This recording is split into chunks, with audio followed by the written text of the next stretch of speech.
Let us prepare ourselves for a very small sadhana.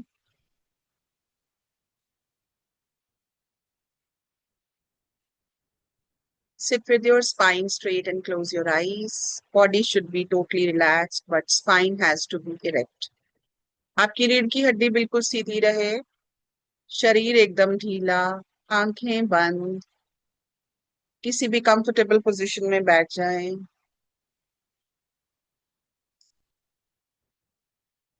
अगर आपका rest time है, आप लेटे हुए हैं फॉर सम टाइम, प्लीज आप उठ के बैठ जाइए।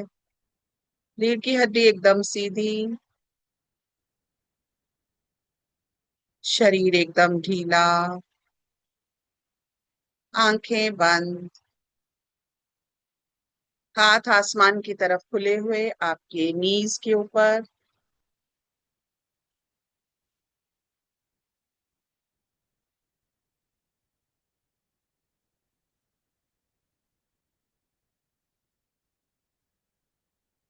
Just be aware of your whole body, अपने पूरे शरीर की तरफ अपना ध्यान लेके जाएं।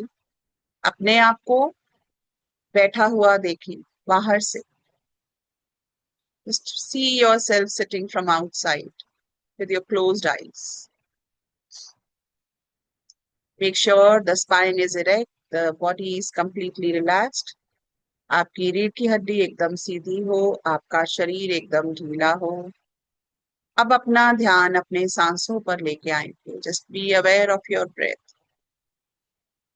इनहेलेशन, सांस लेते हुए, सांस छोड़ते हुए एक्सहेलेशन, अंदर आती हुई और बाहर जाती हुई नॉर्मल सांस, उसकी तरफ अपना ध्यान करेंगे।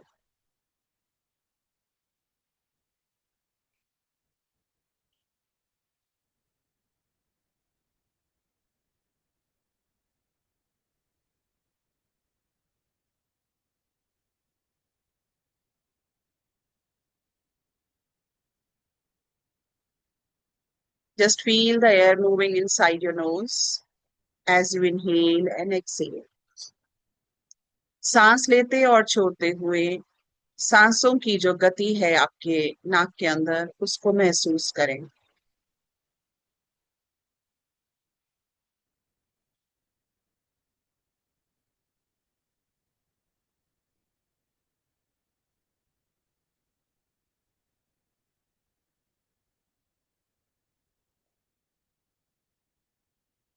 Just feel the movement of breath in your nose. Just meditate on your breath.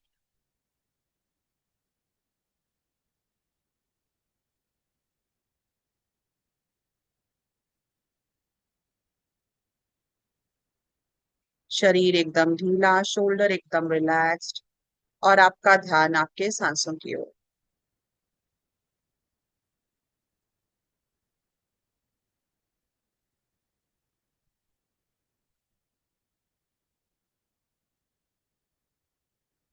अब B aware of your heart centre, अपना ध्यान अपने हृदय के मध्य में लेके जाएं और एक दिव्य ज्योति का विजुअलाइजेशन करें। Visualize a bright light inside your heart center. It's very, very bright. You can also visualize your Guru, your Isht, or Bhagwan Ram inside your heart center. If you're not able to visualize, just feel the presence of a bright light inside your heart center.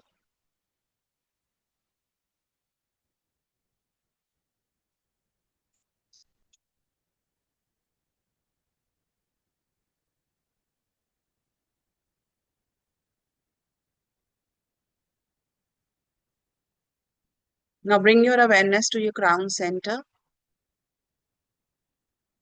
Again, visualize a very bright light on the center of your crown. ने सिर के बिल्कुल मध्य में, जहां हमारा तालु रहता है, यहाँ पर ध्यान लेके जाएं और एक बहुत ब्राइट लाइट को विजुअलाइज करें। जैसे जैसे आप इस दिए पर, इस ज्योत पर अपना ध्यान लेके जा रहे हैं, वैसे वैसे ये दिया, ये ज्योत ब्राइट ब्राइट ब्राइट होती जा रही है। As you are being aware of this bright light, this is becoming brighter and brighter and brighter.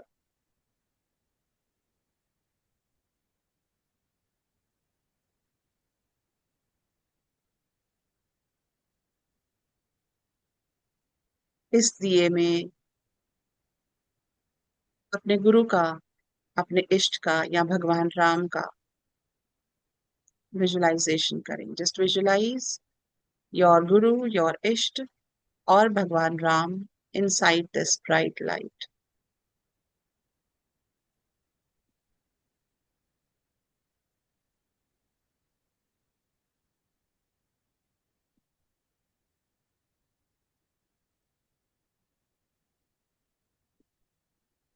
Inhale, be aware of this bright light, and exhale. Inhale, be aware of this bright light, and exhale. Now, if you have any wish, अगर आप भगवान से कुछ मांगना चाहते हैं, तो सांस लेते हुए धीरे धीरे से अपनी उस विश को मांगिए. क्राउन पर जाइए, उस ब्राइट लाइट के पास, वहां पर कुछ पल के लिए होल्ड कीजिए और सिंपली एक्सहेल कर दीजिए. Inhale. While inhalation, visualize whatever your wish, whatever you want to manifest. As you reach your crown, just hold for a while, visualize the same thing happening, already manifested, and simply exhale. Inhale, visualize or think whatever you want to manifest. Be aware of your crown, hold, visualize as if it has already happened, it has already manifested, and exhale. Repeat it 2-3 times more.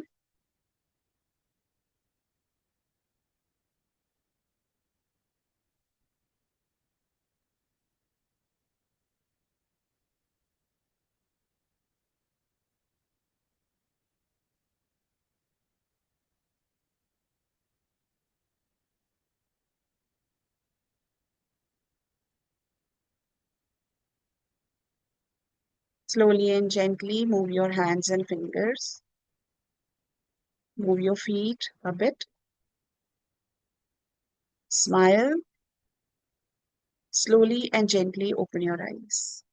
आत्मा namaste everyone. I salute the divinity within each one of you. आप सबके भीतर बैठे भगवान को मेरा नमस्कार.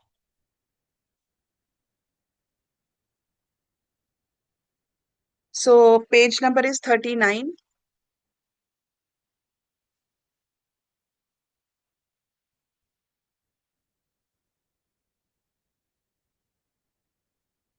The tail. So yesterday we talked about his strong body. Now let's talk about the tail. The raised kundalini and the spine of devotion. Now, what is the significance of his tail? Of all the physical features of Hanuman, none is more symbolically rich and none has been more deeply explored in the esoteric traditions than his tail. The tail is, in the popular imagination, simply a monkey's tail, a marker of his Vanar nature. But in the deeper traditions, the tail is one of the most important symbols in all Hanuman iconography. In yogic and tantric symbolism, the tail represents the spine, the Meru Dand, the axis of the subtle body along which the chakras are arranged and through which the prana and the kundalini energy travel. In depiction of Hanuman, his tail is almost always shown as raised up. So आपने देखा है उनकी जो tail है ना, वो it's like this, right? तो उनकी tail पीछे से it's always like raised up. His tail is always, almost always shown as raised up, curling up and over his back, sometimes with a small flame at its tip. You can see the picture, the image of on the cover page. So this is how it is always raised up, curling up over his back, sometimes with a small flame at its tips, always suggesting upward movement. This raised tail is the raised Kundalini, the awakened Shakti energy that has moved from the base of the spine, Mooladhara, where it lies dormant in the unawakened, upward through all the chakras to the crown, Sahasrara, where it merges with Shiva consciousness. The burning of Lanka with Hanuman's flaming tail is therefore, in this esoteric reading, the burning away of all accumulated sanskaras, the karmic impressions stored in the subtle body by the fire of the awakened Kundalini. So when he goes to Lanka and he burns the Lanka, that is the depiction of burning away of the samskaras. मतलब क्या है इसका? जब हनुमान को जाम्बवन ने उनकी शक्तियों के बारे में बताया, when he took the great leap, जब उन्होंने ओशन के किनारे खड़े हुए थे, जब उन्होंने लंका की तरफ जाना था, तो उन किसी को समझ नहीं आ रहा था कि कैसे इस ओशन को पार किया जाए, इसको क्रॉस कैसे किया जाए। तो जामवन जो उनके गुरु थे, वन ऑफ द वेरी उनके एक रेवर्ड पर्सनालिटी थे उनके टीम के, तो उन्होंने उनको बोला कि तुम्हारी जो शक्तियां हैं वो जागृत होने की जरूरत है। तो उन्होंने, गुरु क्या करता है, पहले शक्तियों को जागृत करता है, and that is when he understood that yes, he had the power and he can climb the ocean. तो उन्होंने क्या किया, he took a leap, उन्होंने एकदम से छलांग लगाई and he cross the ocean. Ocean cross करते करते भी हम लोग को पता है कि उनको बहुत सारी मुश्किलें आई। पहले तो महेंद्र पर्वत, जिसके ऊपर खड़े होकर उन्होंने उस वहां पर से छलांग लगाई। फिर रास्ते में मैनाक पर्वत आया। मैनाक पर्वत क्या था? जो it was a mountain in side the ocean. तो जो समुद्र थे, जो वरुण देवता थे, उन्होंने क्या कहा, उन्होंने उस मैनाक पर्वत को कहा कि उन्होंने इतना बड़ा क्रॉस करना है तो वो थक ना जाए, आप बाहर आके उनको रिक्वेस्ट करिए, उनको ऑफर करिए कि आइए आप रेस्ट कीजिए।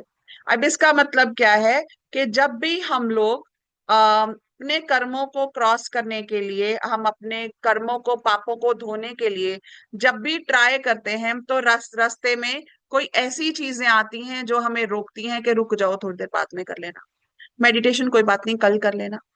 बट हनुमान जी ने क्या कहा, जब तक मैं राम काज पूरे ना कर लूं, मैं नहीं रुकूंगा। मैं सबसे पहले, ये सुंदरकांड में दिया हुआ है, चौपाई है, ठीक है, कि जब तक मैं राम काज को पूरा ना कर लूं, मैं वेट नहीं करूंगा, मैं बिल्कुल रेस्ट नहीं करूंगा। जब तक राम काज क्या है, सीता को ढूंढना। तो जो हमारे प्राण हैं वो क्या कर रहे हैं, वो सीता, तो हमें बहुत सारी ऐसी टेम्पटेशंस मिलेंगी रास्ते में। उसके बाद उनका एनकाउंटर होता है सुरसा के साथ। सुरसा कौन है? सुरसा है अगेन देवता जो होते हैं, देवता उनको भेजते हैं, सुरसा को बोलते हैं कि आप उनको रोकिए और उनका टेस्ट लीजिए कि क्या ये जो इतना बड़ा काम करने जा रहे हैं ये उसके कैपेबल भी हैं कि नहीं है। तो सुरसा रास्ते में उनको रोकती है, तो पर फिर अगेन, और सुरसा क्या है, सुरसा वो रुकते नहीं है, वो उनके, वो बड़ा अपने आप को छोटा करते हैं, बड़ा करते हैं, देन उसके मुंह में जाते हैं, वापस आ जाते हैं, and then he passes the test. उसके बाद जाते हैं तो वहां पे सिम्हिका मिलती है। सिम्हिका कौन है? राहु और केतु की मदर है। अब यहाँ पर सुरसा क्या बताती है कि हमें बहुत सारे टेस्ट के थ्रू गुजरना पड़ेगा। हमारी पॉजिटिव एनर्जीज जो है, जो हमारे अंदर के देवता है, वो भी हमें टेस्ट करेंगे। हमारे स्पिरिचुअल पाथ पे बहुत सारे टेस्ट्स आएंगे, पर we have to be very intelligent and we have to cross over all those challenges. उसके बाद सिम्हिका आती है। सिम्हिका राहु केतु की मदर है। वो क्या करती है, वो छाया को देख के पकड़ लेती है। अगेन यहाँ पर भी हमारे टेस्ट हैं कि हमें बहुत सारी इल्यूजन्स मिलेंगी, बहुत सारी इल्यूजन्स हमें पकड़ लेंगी, लेकिन हमें अपनी इंटेलिजेंस के साथ उनको, अपनी स्ट्रेंथ के साथ क्या किया, उन्होंने मुक्का मार के गिरा दिया था सिम्हिका को।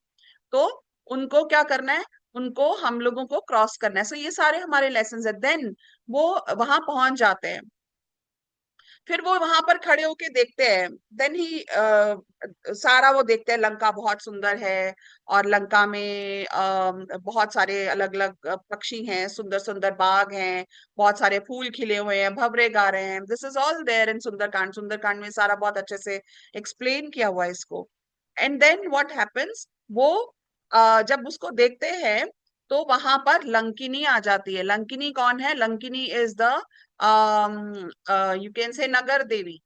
एक हर एक जगह की, हर जैसे हमारी भारत माता है, ठीक है, हम कहते हैं ना भारत माता की जय। अब आप देखते हो भारत माता का नक्शा, उसके बीच में एक देवी खड़ी है, उन्होंने झंडा पकड़ा हुआ है, हाथ में त्रिशूल है, वो देवी की तरह सजी हुई है। तो शी इज हमारी जो कंट्री की जो स्थान देवी होती हैं, ये वो हैं। तो वहां की स्थान देवी कौन है? वो लंकिनी है। तो अगेन लंकिनी उनको रोकती है, लेकिन वो लंकिनी को भी क्रॉस कर जाते हैं। मतलब हमें हर जगह पर बहुत सारे चैलेंजेस आते हैं। फिर क्या होता है? फिर जब वो लंका को जब उन्होंने जलाना होता है, तो क्या होता है? वो अपनी कुंडलिनी एनर्जी के साथ, वो द फायर, उसको वडवानल अग्नि बोलते हैं, वडवानल अग्नि। सो वो अपनी वडवानल अग्नि के साथ लंका का दहन करते हैं। वो लंका का दहन करने का क्या सिंबोलिज्म है? कि जब हमारा प्राणा अवेकन्ड है विद डिवोशन, ठीक है, तब हमारा, जब हम लोग सारे टेस्ट क्लियर कर लेते हैं, तब हमारे जितने भी पाप हैं, जो भी हमारे अंदर नेगेटिव संस्कार हैं, उनका दहन होना शुरू हो जाता है। सो लंका क्या है? जो हमने ईगो की एक टेरिटरी अपने अराउंड क्रिएट की हुई है। वाओ, मेरा घर बहुत सुंदर, मेरा घर बहुत सुंदर, मेरी बड़ी कार, मेरी लग्जरी कार, मेरी 100 तोले की ज्वेलरी, मेरा इतना बड़ा रानी हार, मेरी इतना बड़ा 20 तोले का कुंदन सेट। ये क्या है? ये सारी हमारी लंका ही है जो हमने क्रिएट की हुई है। वो जो प्राइड उसमें आ जाती है, वो सोने की लंका। वो जो हमारा, मेरा हस्बैंड तो इस पोस्ट पे है, मेरी जो वाइफ है वो तो ऐसी है। सो ये जो सारी मैं वाली चीजें हैं, जो प्राइड है, जो ईगो है, धीरे धीरे वो जो कुंडलिनी अवेकन जैसे होती है, वो उसको जलाने, तो वो उसकी एनर्जी कहाँ से आती है? वो टेल से आती है। वो एनर्जी कहाँ से है? वो हमारी कुंडलिनी की शक्ति है, जो कि नॉर्मली डोमेंट रहती है। बट जैसे जैसे हम इन सारे स्टेप्स को क्रॉस करते जाते हैं, वैसे वैसे हमारी ये जो एनर्जी है, ये और ज्यादा पावरफुल होती जाती है, और हमारी लंका का दहन होता है। This is the symbolism of burning the Lanka with his tail. The tail that burns Lanka is the spine of awakened yogi, whose Kundalini fire has become so intense and so complete that it consumes everything unreal, everything ego built, everything that stands between the soul and its liberation. तो सीता को राम के पास लेके जाने के लिए जो भी hurdles आते हैं, ये उनको जलाने लग जाती है। In the Sundarkand of Valmiki Ramayana, there is a moment of extraordinary detail when Ravan's demons try to set Hanuman's tail on fire. The fire does not burn Hanuman. It simply moves from the lamp they hold to his tail, then burns brighter and longer than any ordinary fire could sustain. The fire feeds on his tail but does not consume it. This is the behavior of the Kundalini fire in the awakened yogi. It cannot be extinguished by the external forces, it cannot be contained by the ordinary fuel. It does not destroy the one who carries it. It is their power, not their destruction. The tail also symbolizes the thread of continuity, the unbroken connection with one's source, just as an animal's tail connects to the spine, which connects to the brain, the center of awareness. Hanuman's tail represents his unbreakable connection to Hanuman. हम लोगों की tell नहीं है, पर हमारी tail bone है, ठीक है।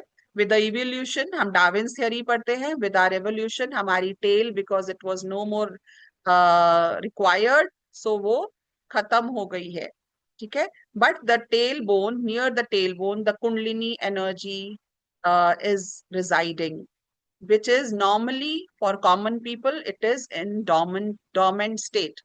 But जैसे ही राम की एनर्जी नीचे तो आ ही रही है, लेकिन जैसे ही जो प्राणा है वो अवेकन हो जाता है, तो राम की ये जो एनर्जी, जो डिवाइन एनर्जी हमारे अंदर आ रही है, वो सोल तक, मतलब वो पूरी हमारी इनकारनेटेड सोल तक पहुंचनी शुरू हो जाती है, और उसको आके हनुमान जी के थ्रू क्या देते हैं, रिंग देते हैं। रिंग देने का क्या मतलब है कि मैंने राम की जो एनर्जी है वो सीता तक पहुंचा दी है, राम का मैसेज सीता तक पहुंचा दिया है कि अब तैयार हो जाओ, मैं आने वाला हूं। ठीक है।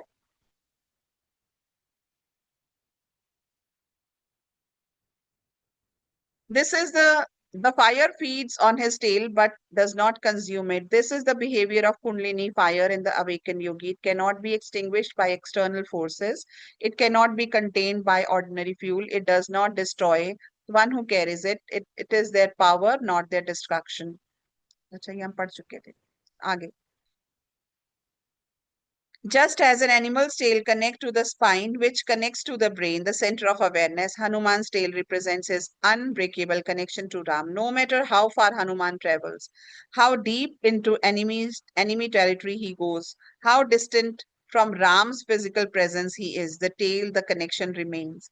He is the devoted servant who can go anywhere precisely because the thread of devotion that connects him to his Lord never breaks.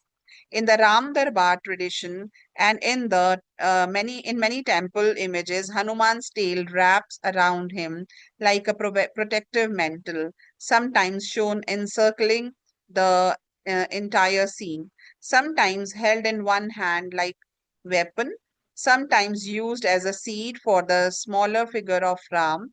This versatility of the tail, protection, weapon, throne, or for the divine is the versatility of the devotee's love. It can protect, it can fight, it can above all, it can become the place where the divine rests.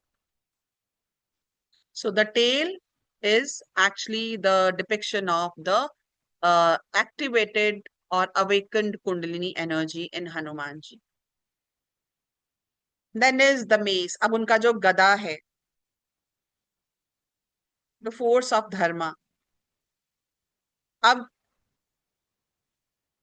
जब हनुमान जी ने गदा ऐसे उठाया हुआ है ना, उसका अलग मतलब है।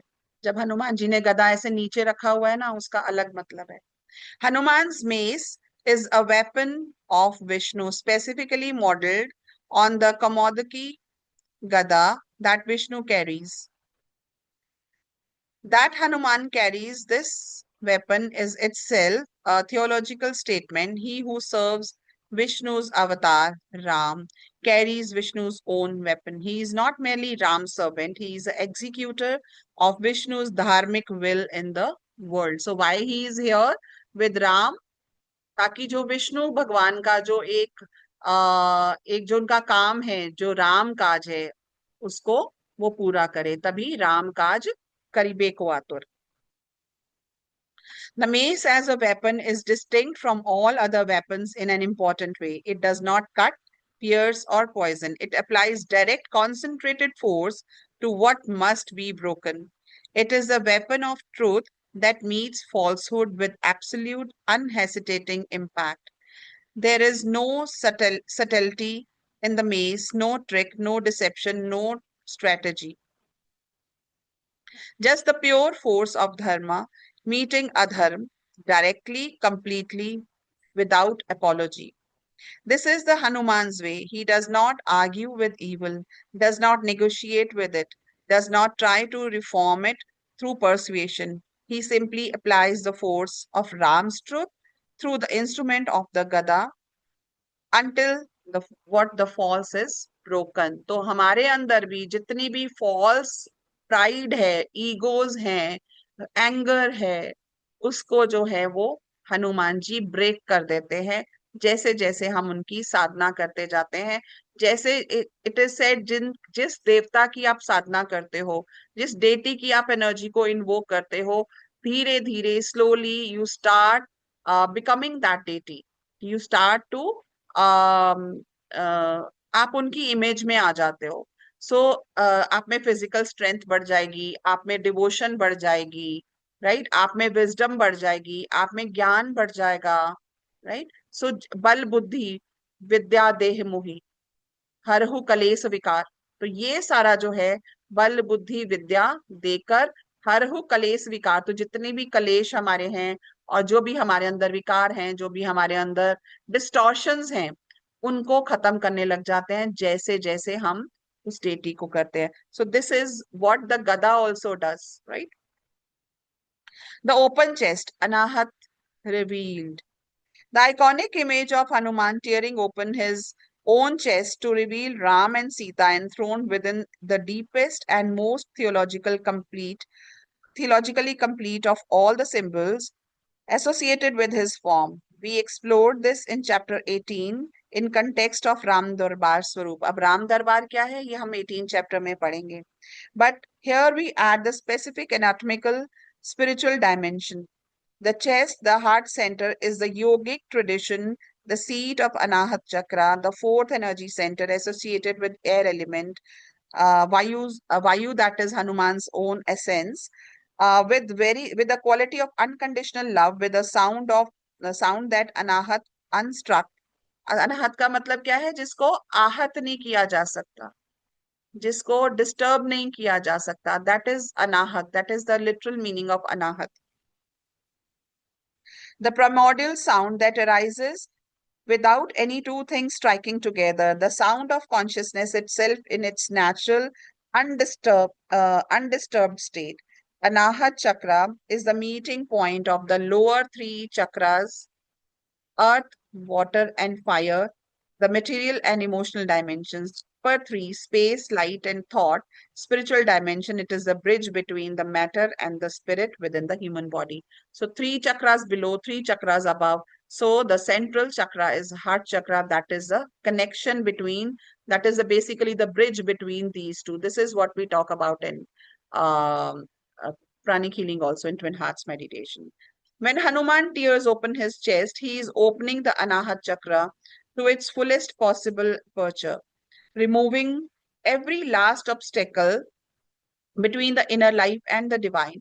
What is revealed is not blood and bone, but Ram and Sita, because for a being whose Anahat is fully open, whose heart is completely unobstructed, what lives at the center of the body is not biological but God. This is the promise of Anahat awakening made visible in Hanuman's most intimate self-revelation. So basically, since he was like too devoted, too much heart chakra, so that is the depiction of the presence of his guru in his heart center. Now, chapter number 4. Hanuman's eternal connection with Sri Ram. The first meeting, recognition across lifetimes.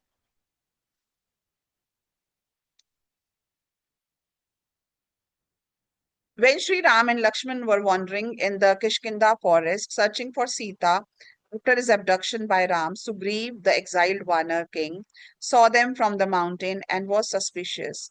Were they spies sent by Vali, his enemy? Sugriv sent Hanuman, his most trusted minister, to investigate. Hanuman descended from the mountain disguised as a wandering monk and approached the two princes. तो क्या किया उन्होंने? उन्होंने सोचा, वैसे तो वो सुग्रीव को ही ढूंढ रहे थे और सीता को ढूंढ रहे थे, तो सुग्रीव ने जब देखा, उन्होंने देखा कि ये कौन है, उनके दूतों ने जाके बताया कि ये कौन है, तो सुग्रीव को लगा कहीं बाली जो है, या वाली जिसको भी बोलते हैं, उन्होंने कोई दूत ना भेजे हों, तो हनुमान जी को भेजा गया.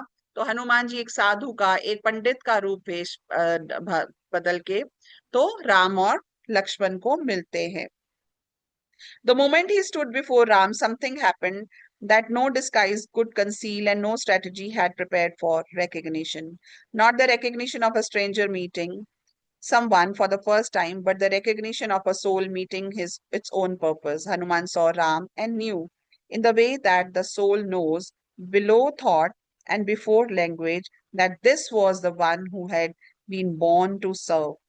Ram saw Hanuman and said to Lakshman, only someone born of Vayu could speak like this. There is no one in the world who equals him in the knowledge of Vedas, in grammar, and in the art of expression. His words are so perfectly measured that even an enemy with a sword raised would be disarmed. Notice what Ram said. He did not say this man is trustworthy or this man will be useful. He said there is no one in the world who equals him. In their first meeting, Ram saw Hanuman completely. तो जब हनुमान जी ने जाके उनका first encounter होता है, तो हनुमान जी बहुत high level की ग्रामर यूज करके, संस्कृत का उच्चारण करके, उस संस्कृत लैंग्वेज में उनसे बोलते हैं। तो राम जो है वो जान लेते हैं कि ऐसे तो सिर्फ हनुमान जी हैं, क्योंकि भगवान सूर्य ने खुद हनुमान जी को 9 व्याकरणों की शिक्षा दी थी। तो हनुमान, अब राम को पता है कि ऐसे तो सिर्फ हनुमान जी ही हो सकते हैं जो इतना शुद्ध उच्चारण कर रहे हैं। सो प्रभु चरित्र सुनिबे को रसिया, राम लखन सीता मन बसिया। He is a lover of hearing the glories of lord Ram. Lakshman and Sita reside in his mind all the time. Ram as perfect devotee, the Navavidha Bhakti. अब नवविध भक्ति क्या है? There are 9 ways of 9, you can say, types of devotion. अब ये नवविधा भक्ति जो है, ये किसने दी थी? ये शबरी को दी थी राम ने।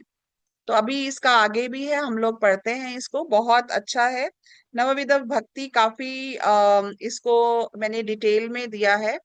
हम लोग इसको स्टार्ट करते हैं, बट लेट्स सी हम लोग कितना कवर अप कर पाते हैं, और फिर हम लोग मंडे को इसको कंप्लीट करेंगे। There are 9 ways to be devoted to your गुरु।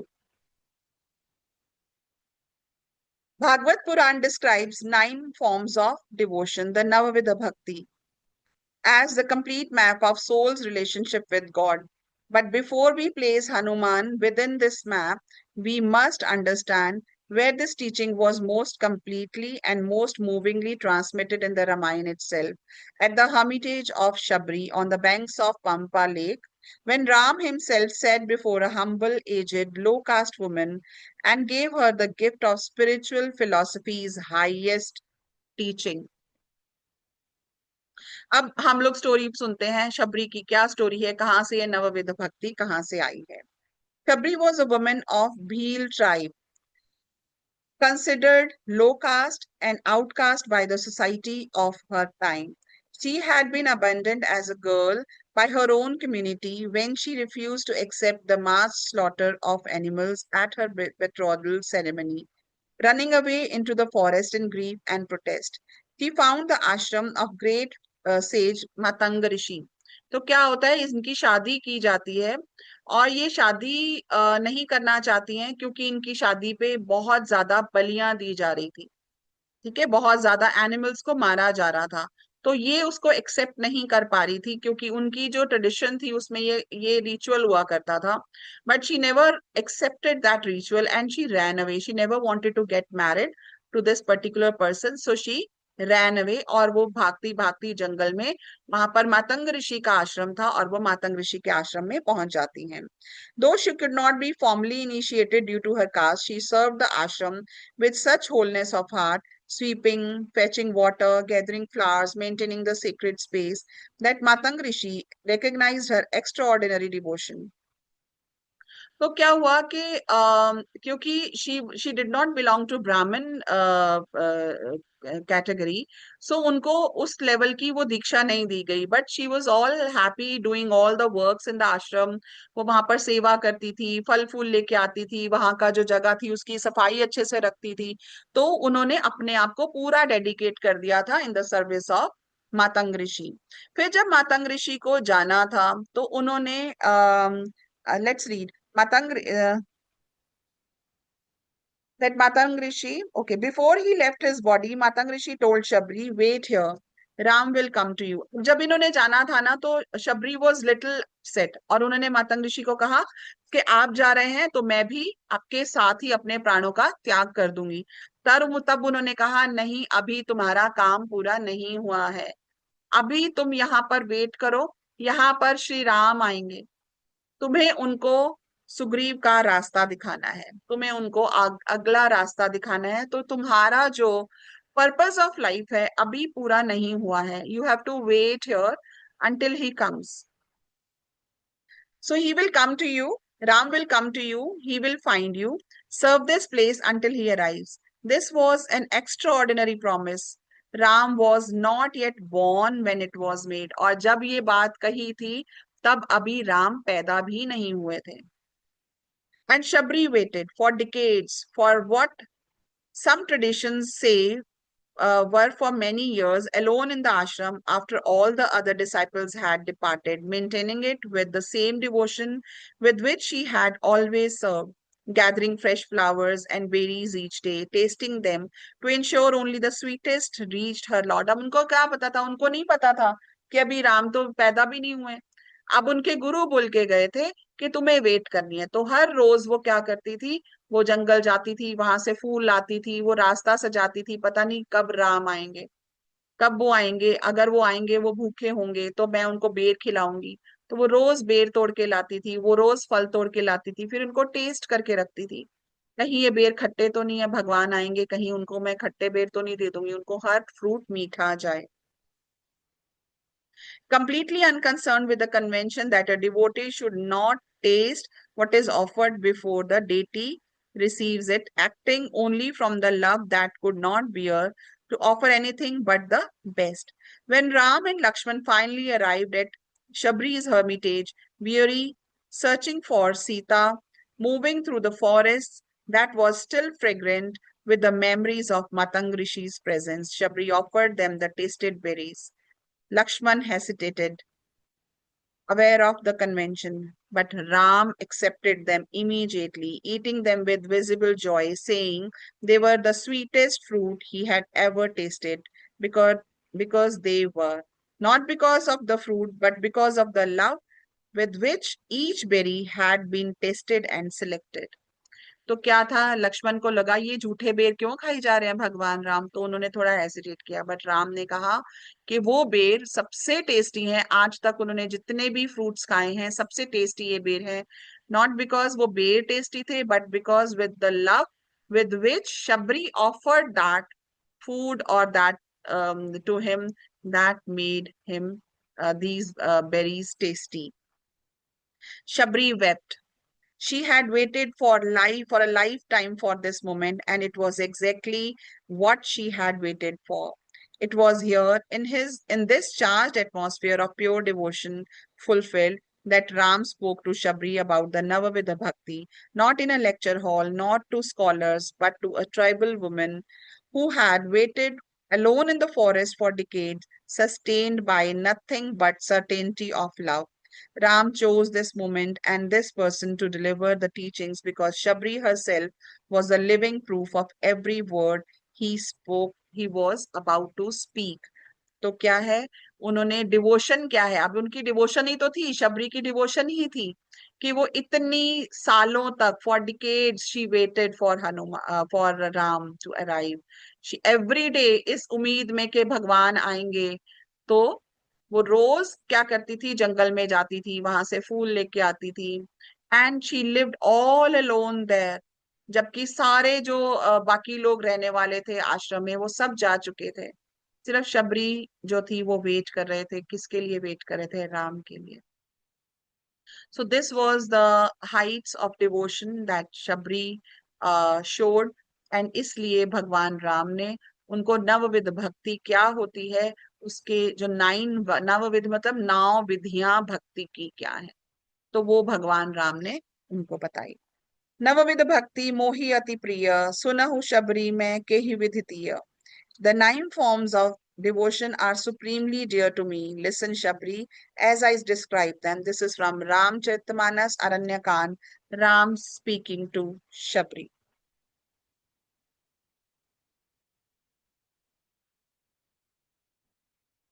बहुत इंपॉर्टेंट है ये 9 पॉइंट्स. अगर हम लोग see ultimately devotion is above all. When we do our Hattik yoga, we are taught 5 pillars of our Hattik yoga. The first pillar is devotion to the God and reverence to the spiritual teacher. Second is purification. Third is meditation. Fourth is service and tithing. And fifth is study. So Master says, if you can master the devotion, if you can master pillar number 1, you do not need rest 4. But उस level की भक्ति, उस level की devotion हम लोग practice नहीं कर सकते हैं, इसलिए rest 4 pillars we have to follow along with pillar number 5, pillar number 1. So यहाँ पर ये जो 9 points दिए गए हैं, नवविध भक्ति बताई गई है, this is the, you can say, a way how to master pillar number 1, how to master the devotion to the God and reverence to the spiritual guru. This is about that. So first is Shravanam. So Ram taught the 9 forms in a specific order that is itself a spiritual teaching, moving from the outermost and most accessible forms of devotion inward towards the deepest and most complete. Each form is the complete path in itself, and yet together they form one unbroken river of love flowing towards the ocean of the divine. So अगर ये 1 by 1 दिए गए हैं, from outer to inner बताया गया है, अगर इसमें से एक को भी पकड़ लेंगे तो हम लोग पिलर नंबर 1 को मास्टर कर सकते हैं. But again does not mean you, if you have started practicing it, you will not practice rest 4 pillars, because we are not sure we'll be able to practice this 100%. जब ये 100% हो जाएगा तब हम लोग अपनी प्रैक्टिस को छोड़ सकते हैं, बट अभी के लिए we'll practice all 5. So Shravanam, hearing the glories of God. The first form of hearing, Shravanam, Ram placed it first because it requires nothing, no qualification, no ritual, no purity of body or status. You simply need ears and willingness to let the sounds of God's name and God's story enter you. Shabri had heard Matang Rishi speak of Ram for years. This was the beginning of her bhakti, the first door through which love entered. In Hanuman, Shravanam is the most visible and the most constant of all his expressions. He is described in the tradition as the eternal listener, the one who sits in the back of every Ramayan recitation, invisible, with tears on his face, drinking in every word about Ram and thirst the thirst of being who can never hear enough. The Tulsidas tradition teaches that Hanuman appeared before Tulsidas first as an old man who came to every recitation and listened with extraordinary attention. Even in disguise, the quality of his listening was unmistakable. It was the listening of someone for whom every word about Ram is nourishment, medicine, and home. So this is the story how Tulsidas met Hanuman ji. तो अब तुलसीदास जी को क्या था, तुलसीदास जी की अगर आपको story पता हो, तो Tulsidas ji was very fond of his wife, very very fond of, he was not even, you can say, fond of, but he was obsessed with his wife. तो वो अपनी वाइफ के बिना एक दिन भी नहीं रह पाते थे. तो उनकी जो वाइफ थी वो बहुत सफोकेटेड फील करती थी. तो उनकी वाइफ एक दिन बोली कि ये तो मुझे जाने नहीं देगा, तो मैं तो बिना बताए मायके चली जाती हूँ. तो वो क्या करती हैं, एक लेटर छोड़ के तो वो मायके चली जाती हैं. अब जब तुलसीदास जी वापस घर आते हैं, वहां पर देखते हैं उनकी वाइफ नहीं है, तो वो क्या करते हैं, वो कहते हैं मैं तो रह नहीं सकता, मैं तो जाऊंगा. बहुत तूफान आ रहा है, बहुत ज्यादा बारिश हो रही है, गंगा जी बिल्कुल एकदम ओवरफ्लो हो रहा है. तो बिना देखे कि मैं इसमें डूब ना जाऊं या कुछ ना करूं, उनको उनको एक लकड़ी का, उनको लगा कि एक पेड़ का तना है और उसके ऊपर चढ़ के ही क्रॉस दैट ओवरफ्लोइंग रिवर. जबकि उनको इतना ऑब्सेशन था कि वो ये आइडेंटिफाई नहीं कर सके कि जिसको वो पेड़ का तना बोल रहे थे वो एक डेड बॉडी थी. तो वो डेड बॉडी को पेड़ का तना समझ के, बिकॉज फोकस कहाँ था, मेरे को अपनी वाइफ के टोटल ऑब्सेशन. तो वो ऑब्सेशन में उनको इतना भी नहीं ध्यान रहा कि मैं जिसके ऊपर चढ़ के गंगा जी क्रॉस कर रहा हूँ वो लकड़ी नहीं है, वो एक डेड बॉडी है. And this is what people saw. And then जब वो भागे भागे गए तो उनकी जो वाइफ थी, उनका जो रूम था, that was on the first floor. आधी रात है, तूफान आ रहा है, बिल्कुल अंधेरा है, बिजली चमक रही है, और उनको लगा कि एक कोई पेड़ की जो वो बरगद की होती है ना, जड़ें जो होती हैं, तो उनको लगा वो है। उन्होंने उसको पकड़ा और चढ़ गए फर्स्ट फ्लोर पे। And the wife said, how come you are here?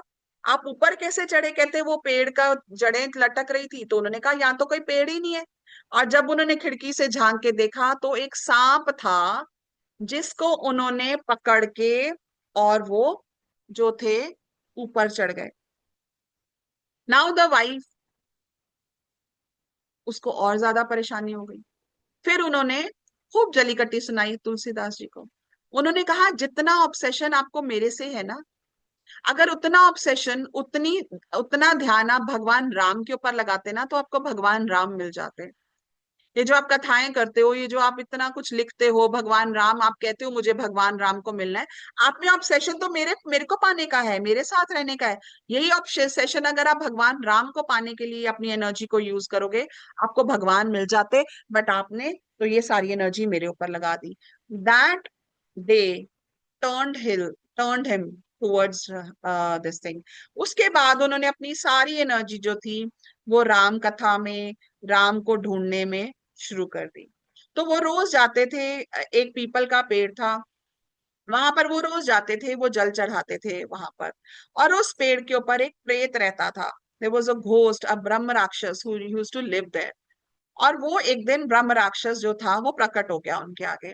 तो पहले तो वो डर गए, लेकिन उसके बाद उन्होंने, ब्रह्म राक्षस ने कहा, डोंट वरी, मैं तुम्हें हर्ट करने नहीं आया हूँ, मैं तो तुम्हें थैंक्स करने आया हूँ कि ये जो पेड़ एकदम साइड पे है, यहाँ कोई नहीं आता, मैं तो प्यासा रहता हूँ, तुम जो जल चढ़ाते हो आके यहाँ पर, उससे मेरी तृप्ति होती है, तो मैं तुम्हारी हेल्प करना चाहता हूँ। तुम बताओ तुम्हें क्या चाहिए, मैं तुम्हें वही दूंगा। तुलसीदास जी कहते हैं, मैं तो भगवान राम का भक्त हूँ, मैं तो भगवान राम ही मुझे चाहिए। हाँ, तुम भगवान राम से मुझे मिला सकते हो, अगर तुम्हारे पास इतनी पावर्स हैं तो मुझे भगवान राम से मिला दो। तो वो जो ब्रह्म राक्षस वो कहता, अगर मेरे में इतनी पावर होती तो क्या मैं भगवान राम के दर्शन करके अपनी मुक्ति ना कर लेता, क्योंकि भगवान राम तो मुक्तिदायक है। तो कहते हैं मेरे पास इतनी पावर्स नहीं है, बट हाँ, मैं तुम्हें किसी से मिला सकता हूँ, मैं किसी का पता बता सकता हूँ जो तुम्हें राम के पास लेके जा सकते हैं। तो उन्होंने कहा वो कौन है? तो उन्होंने कहा वो हनुमान जी हैं। तो कहते हैं हनुमान जी कैसे मुझे बताएंगे, मैं उनको क्यों कैसे मिलूंगा? It is very I mean very difficult task जो आप मेरे को बता रहे हो, हनुमान जी को मैं कैसे पाऊंगा? वो कहते हैं, अरे वो तो हनुमान जी तो आप जब कथा करते हैं वो तो रोज सुनने आते हैं आपकी कथा, बट आप उनको रिकॉग्नाइज नहीं कर पा रहे हैं। वो जो एक वृद्ध व्यक्ति, जो एक old man who every day who comes in sits in your कथा, ही इज हनुमान हिमसेल्फ। वो कहता, अच्छा वो जो सबसे पहले आते हैं और सबसे बाद में जाते हैं? उन्होंने कहा हाँ। तो फिर उन्होंने कहा, ठीक है, मैं आज अपनी कथा में जब वो आएंगे तो मैं उनको पकड़ लूं। अगेन वैसे ही हुआ, कथा शुरू हुई, कथा खत्म होने लगी तो भगवान जो हनुमान जी थे वहां पर जाने लगे, तो तुलसीदास जी ने पकड़ लिया। कहते मुझे तो पता है आप हनुमान जी हो, मुझे तो पता है आप ही हो हनुमान जी। देन हनुमान जी उनको दर्शन देते हैं, और जहां पर हनुमान जी ने उनको दर्शन दिए, वहां पर ही बाद में तुलसीदास जी ने एक मंदिर का निर्माण करवाया, मंदिर की स्थापना की, जो आज भी काशी में जब आप वाराणसी जाते हैं, जो संकट मोचन मंदिर है, ये वही मंदिर है। I'm still having goosebumps because whenever you go there, you actually feel the presence. तो वहां पर उन्होंने उनको दर्शन दिए। फिर हनुमान जी ने उनको बोला कि तुम चित्रकूट जाओ, वहां राम तुम्हें दर्शन देंगे। सो दिस इज हाउ तुलसीदास जो है, he meets he meets Ram. या इट इज संकट मोचन मंदिर, वाराणसी में, काशी में, बहुत वेल नोन टेम्पल है। शाम जब आप जाएं, शाम की आरती जरूर देखिएगा, वहां की aarti is very beautiful, very powerful. और वहां जाइए, वहां पर बैठिए थोड़ी देर, वहां पर बैठ के हनुमान चालीसा कीजिए, वहां पर बैठ के सुंदरकांड का पाठ अगर आप करना चाहते हैं, आप सुंदरकांड का पाठ कीजिए। It is a very very very highly energetic place, and you can actually feel the presence of Hanuman. Still, you can feel the presence of Hanuman there. तो बात वापस आते हैं हम श्रवणम पे, कि जहां पर भी हनुमान जी की कथा होती, राम की कथा होती है, Hanuman ji is always present there. आप हनुमान जी से मिलने जाएंगे ना, आप हनुमान जी से कहेंगे जय हनुमान, वो नहीं सुनेंगे, आप कहेंगे राम राम हनुमान जी, वो फटाफट सुन लेंगे। अब अगर हम उसको देखेंगे तो क्या है, अगर आपको अपने प्राणा को अवेकन करना है तो राम नाम के साथ इसका डीपर मीनिंग ये है कि राम नाम लेने से हम लोग अपने अंदर के हनुमान जो है, जो प्राणा है, उसको जागृत कर सकते हैं। सो जब हम राम कथा करते हैं, जब रामायण का पाठ सुनते या करते हैं, जब हम लोग कोई भी भगवान राम का इवन भजन करते हैं, ठीक है, राम का नाम सुनते हैं, सुनने से ही हनुमान जी प्रकट हो जाते हैं। हनुमान जी जो है वो हमारे अंदर, वो भक्ति जो है वो एक्टिव हो जाती है। ठीक है, हनुमान जी इस भक्त शिरोमणि, सो ही हिमसेल्फ इज भक्ति, तो वो हमारे अंदर एक्टिव हो जाते हैं। Spiritually, Shravanam is the teaching that the ear is the first organ of devotion. Before you can see God, you must hear about God. Before the inner vision opens, the inner hearing must be cultivated. The tradition of satsang, sitting together and hearing the divine name and story, is built on the first form. Every devotee who attends Kirtan, every child who hears the Ramayan from the grandmother's lips, every pilgrim who sits by the Ganga while the Pandit recites the Chalisa, all are practicing the first form that Ram taught Shabri on that day. So, listening to the praises of Ram is uh, a way of devotion. It's one of the ways, विधि है, ये एक विधि है भक्ति की। तो राम का नाम सुनने में बहुत पावर है, राइट। आई थिंक कीर्तनम हम लोग कल करें, मंडे को करेंगे। तो आज कुछ टाइम के लिए आप श्रवणम कीजिएगा जरूर। आप आ, कोई भी आप राम का कोई भजन लगा के सुनिए, यू फील गुड, अच्छा लगता है। हम लोग, see we all are very modern, हम लोगों को ये सब लगता है कि ये तो मम्मियों के टाइम पे होता था, सत्संग पे जाना, भजन करना। But what I have seen, even we never use to do bhajan and kirtan and everything. लेकिन अभी जब हम लोग ये भजन वजन करते हैं, हम लोग इतना इतना एंजॉय करते हैं उसको, we thoroughly we have started like loving this thing. और कई बार ऐसे हो जाता है ना, थोड़ा गैप पड़ लेता है, तो हम लोग कहते हैं चलो थोड़ी देर खुद ही बैठ के आपस में ही हम दो तीन लोग बैठे हैं, चलो भजन ही गा लें। तो it is that beautiful, it is a beautiful practice and listening to the bhajans. और हमारे घरों में पुराने, हमारा तो कल्चर ही होता था। आई रिमेम्बर मेरे घर में जब मैं बहुत छोटी थी, तो we would get up with listening to Hanuman Chalisa, क्योंकि मम्मा क्या करती थी, सुबह सुबह हनुमान चालीसा वो टेप रिकॉर्डर में लगा देती थी, और एवरी मॉर्निंग भजन घर में चलते थे, हनुमान चालीसा चलता था। And I remember for some time, like there was, हम लोगों ने नया घर बनाया था, और जिस कॉलोनी में नया घर बनाया था, it was out of the city, तो वहां पर सर्वेंट्स नहीं मिलते थे। So for 2-3 months we didn't have any help at home. और आई यूज टू डू सफाई, घर की सफाई की जिम्मेवारी मैंने ली थी, like it was immediately before I got married. So तो घर की सफाइयां मैं करती थी, और मैं क्या करती थी, पीछे लगा लेती थी भजन। और उसके बाद क्या मजा आता था सफाई करने में, धीरे धीरे डस्टिंग, एक एक चीज को प्यार से पकड़ के। And then when people would come to our house and they would say, आपके घर में ना सफाई तो है बट देयर समथिंग एल्स, क्योंकि वो सफाई जो थी ना, उसमें राम का नाम था, उसमें हनुमान चालीसा था। So energetically, when you are doing it, you are imbibing the energies of that particular deity in your house, in every piece, in every book, in every showpiece, in every in every tile, in every wall, in every bulb, everywhere. Just try it sometime.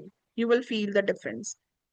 तभी हम ओम chant लगाते हैं घर पे, हम ओम नमः शिवाय का चांट लगाते हैं घर पे, तो वो जो चांट से जो वाइब्रेशंस आती हैं, it's not my ears who are listening to those chants, it is each and every article of the house, each and every corner of the house, जहां पर वो एनर्जीज जो हैं वो जाके अपना काम करती हैं। सो राम नाम जरूर लीजिएगा। आज कल 2 दिन है आपके पास, परसों मिलते हैं 12:30 बजे। Thank you so much. See you all. Thank you. So much.